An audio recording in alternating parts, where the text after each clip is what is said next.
Hey guys, welcome back to the Dungeon Masterclass. This is video number 5 in our series, and this is rulings over rules.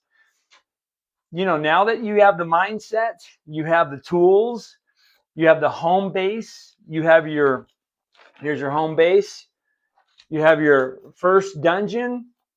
We're going to talk about a very important concept that was ingrained in old school gameplay. Oh, the OSR knows all about this, and it's the concept of rulings over rules.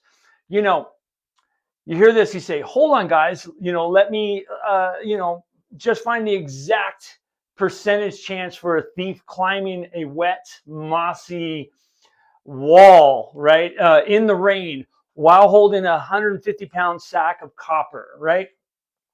Well, if you do that at your table, the tension doesn't drop. It totally dies, right?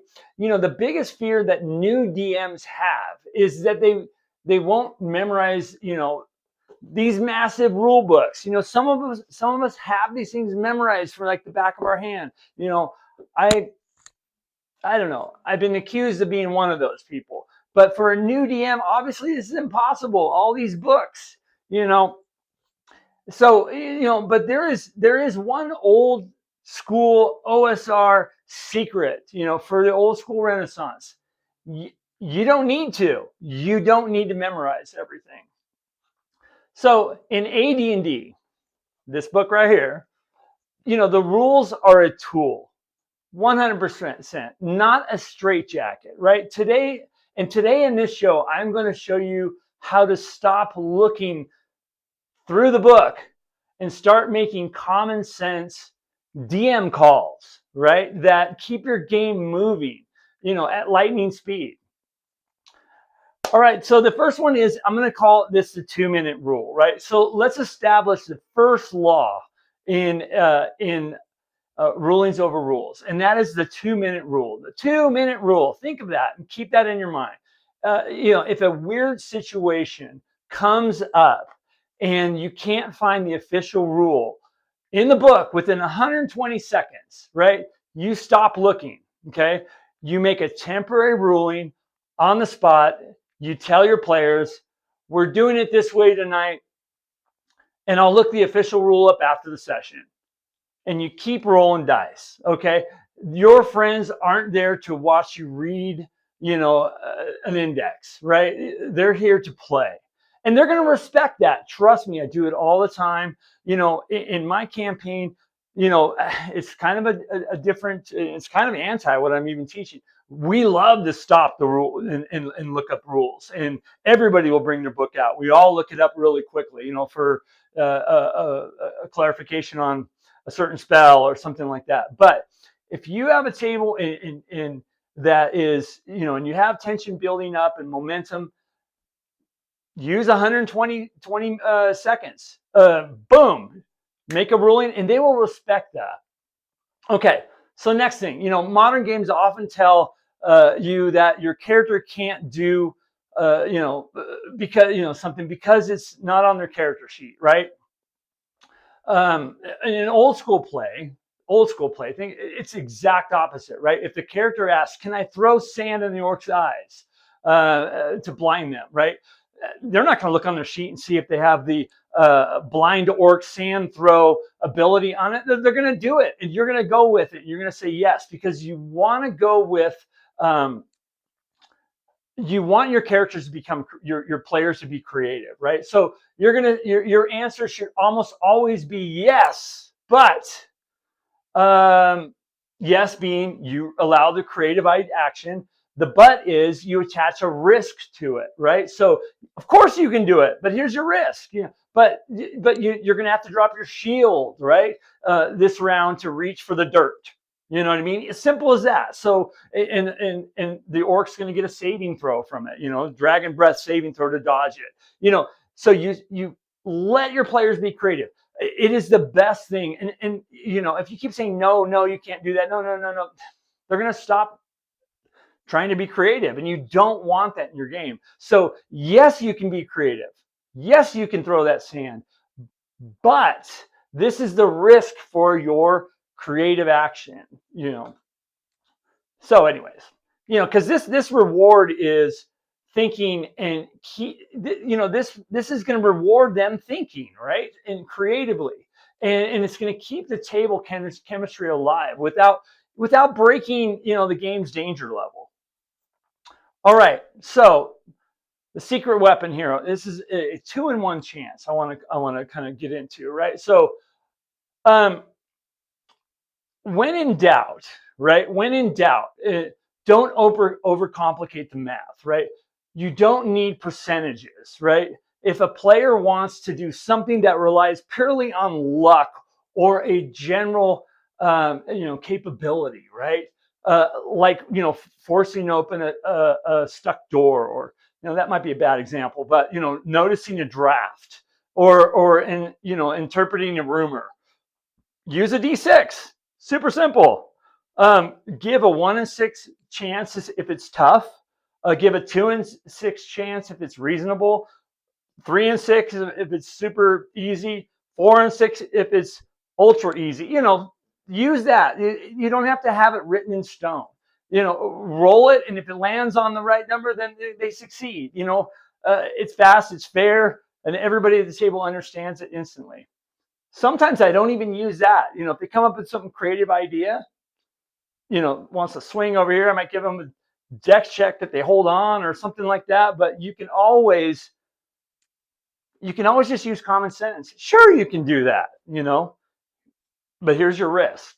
You know, you're wearing plate mail and you're a little heavy for that swinging on the chandelier thing, you know, those kind of things. So, this other point I want to talk about is consistency in your game, right? So the only trap with making, you know, rulings is inconsistency, right? And I've talked about this stuff in other videos, and I'll try to link a lot of this stuff too, but let's concentrate here.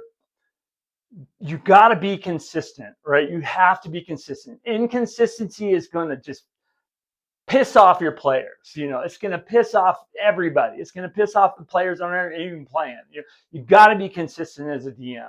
And you know, so if you're throwing the sand works on an orc on Tuesday, you know, Tuesday night, you know, it needs to work on the goblin, you know, on Friday.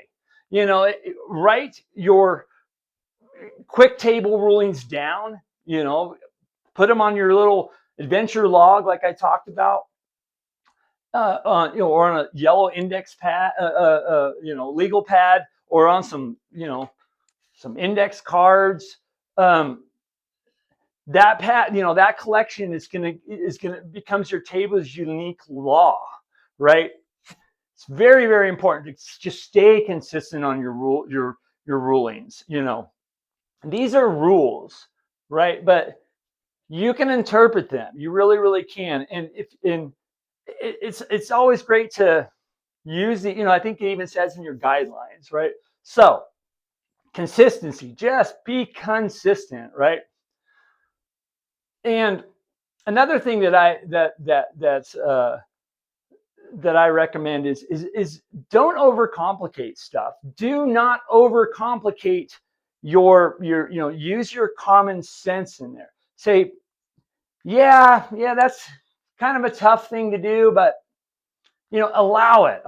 You know, if it's super crazy, you know, that you know, have a tightrope and one of the players wants to run across it, and maybe he's very dexterous, maybe he's good at it, but he wants to do a couple, you know, flips on it too. Well, you know, you know, hey, of course you can try it, you know, but you're crazy. You know, one thing that I really kind of stamp on when I roll a game, you know, run my games in con games, you know, or even in, you know, campaign games. Like when I DM and I do this, tell me what you do and I'll tell you what happens. Okay? Me and the dice. If I'm using dice, let them do whatever they want. Let them do what they want. Let them get creative. Let them try to figure a way around that crazy trap. Let them try to find a back door. Let them try to, do whatever. Sure, if it breaks the table chemistry or it breaks, kind of the rules of your world, sure. And I've done videos on that too. Like, it's okay to say no. But when they talk about being creative, go with it. Just roll with it now. All right, you guys, now you know how to referee the action. Okay. Key, referee. You aren't afraid of the rules, right? Don't be afraid of the rules anymore. Sure, you need to know the rules, but you don't need to, you don't need to download it all into your brain and be able to and rely on the fact of pulling it out. You do have the books. You have 120 seconds. But a great, so you have all these things, and a great referee also is going to need an active world to react to, right? You need people for your players to talk to, right? Of course, bargain with, occasionally threaten. It's fun to threaten NPCs, right? So in the next video, you guys, we're looking at the secret art of NPCs. All right, and I'm going to show you how to create awesome, memorable characters with just one simple trait, right? Without ever writing a backstory again. I mean, boom, for an NPC, you definitely don't need to do that. So my hope is you click over here and check that video out, the next video in our series, which is on this sheet. I keep holding it up. All right, and it is going to be the secret art of NPCs. All right, you guys, rulings over rules. Don't forget it. 120 seconds. Use common sense. Let them do whatever they like creatively, but there is a risk for what they're doing. All right, you guys, click over here. See you guys on the next video. Bye-bye.